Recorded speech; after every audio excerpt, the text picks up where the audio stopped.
Randy, best of show everywhere he goes, man. Great looking car.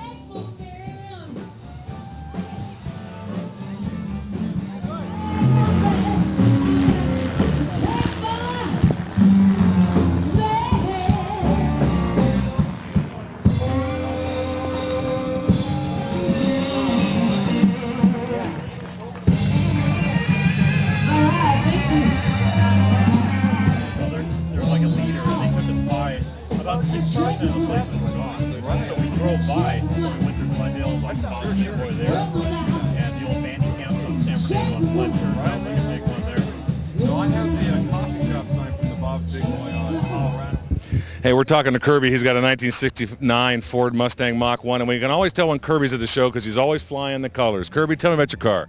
Well, the flag's freeway tested up to 80 miles an hour, so it's no problem. So you don't take it down when you leave? No, it's always rolling. Right on, Kirby. Well, now tell me about your car. Found it in February of '84, $800 for our best offer. My friend bought it. He used it for a little while. Sold it to my brother for $900. He used it for a little while. Then it started, you know, having a need for a car because I was riding a motorcycle at the time. There's only so much you can jam in a backpack, so my brother just signed it off, $100 as is, but no money ever exchanged hands. It was a family car when we found it, just being driven into the ground, complete pile of trash. Even though it was a California car, it had a lot of rust in the trunk, so on and off about 4 years off the restoration, and I tore the car apart myself in February or May of '94. Memorial Day weekend, about 30 hours out in the garage, bagging and tagging parts, videotaping, and then off to the body shop, $2,000 done as a side job, all the paint and body work, and got it back together in the winter spring of '95, '96. And everywhere I go, you know, when I first got it out, you know, people were like, "Ooh, nice car," you know, and that's the true payoff right there in the heart for all the years of, you know, wrenching on it and stuff. And well, you've been hitting the car show circuit since '95 with this bad boy, so that means it's really a driver. You know what? That's what we like on live car shows. People and cars that get driven. Yeah, it's not a garage queen. I get out to the VARA, which is Vintage Auto Racing Association.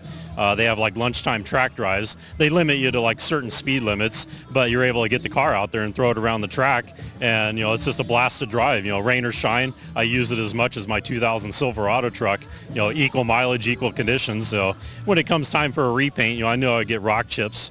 And, you know, I just drive it, you know, have a blast and let other people enjoy it. You know, that's the whole thing. Well, that's great, Kirby. I want to thank you for telling us your story on live car shows. You really appreciate it, and we'll see you at another show soon, I'm sure. All right, you take it easy.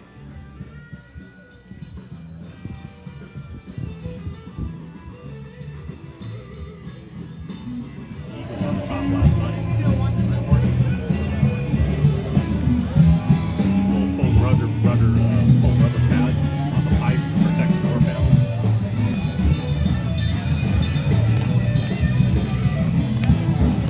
But you got a good shot of my car at the Mustangs. You know, okay, we saw this 51 Merc out there at Route 66, you know, but I think it's worth another look. This is just one really pretty car. That grill, I'll tell you. It's either fuel or ignition. It's not even trying to start, you know, not even like a little cough. If it's your first time at Harpers, stick around. We got With the fuel vapor lock, you can just like undo a hose clamp, pop the hose off from the filter, and let the Custom 1950 Olds Club sedan. It's got a Chevy shoved in under the hood. It's got great pinstriping and paint detail. It's an 88. Just a gorgeous looking Oldsmobile here. Custom interior, 5-point harness. Next to it, we got a really neat 56 delivery sedan. All original, restored back. Oh, actually, it's got a really nice V8 hopped up engine underneath. Okay, I'm with Ed here. He's got a picture of how this whole thing started. Ed, tell me about your project.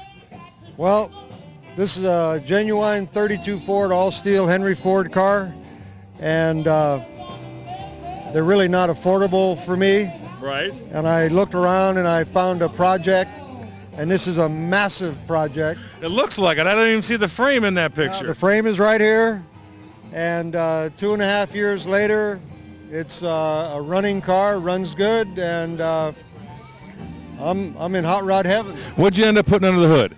I put a 307 Chevy with a 350 trans, a 9-inch Ford rear end, and the rest is Henry Ford. That's great. What a good looking car. Well, thanks for showing us your picture and appreciate it. You bet. Thank you.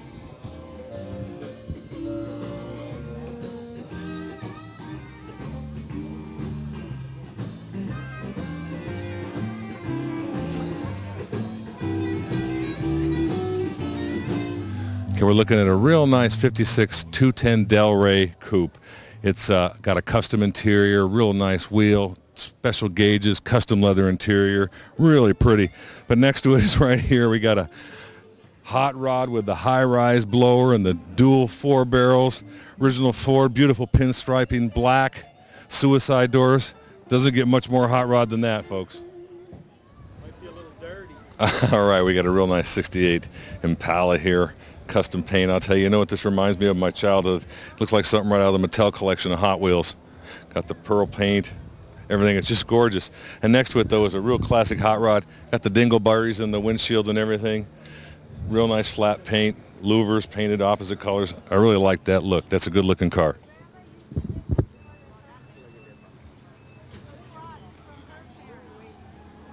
You know, one more thing about the 68, if you got to look under the hood real quick, 396, stock factory big block. Owner just told me it hauls. It really gets up and goes. No worries on the freeway. It just pulls its own weight. And next to it is another great looking engine, but a beater looking car. I'll tell you, you don't want to pull up to the line and challenge this guy for pinks. You know what? Here we go. We got a 1966 Chevelle Super Sport, and this is one of my favorite kind of cars. First of all, yellow and black. I'm partial to that color combination. But if you look, it's original paint, original interior, original carpet. You know what? Didn't even take time to get the flowers off the hood before bringing it to the car show, and that's my kind of car. You just get out and drive it. 66 Chevelle. Good looking car. Black and yellow plates, stock.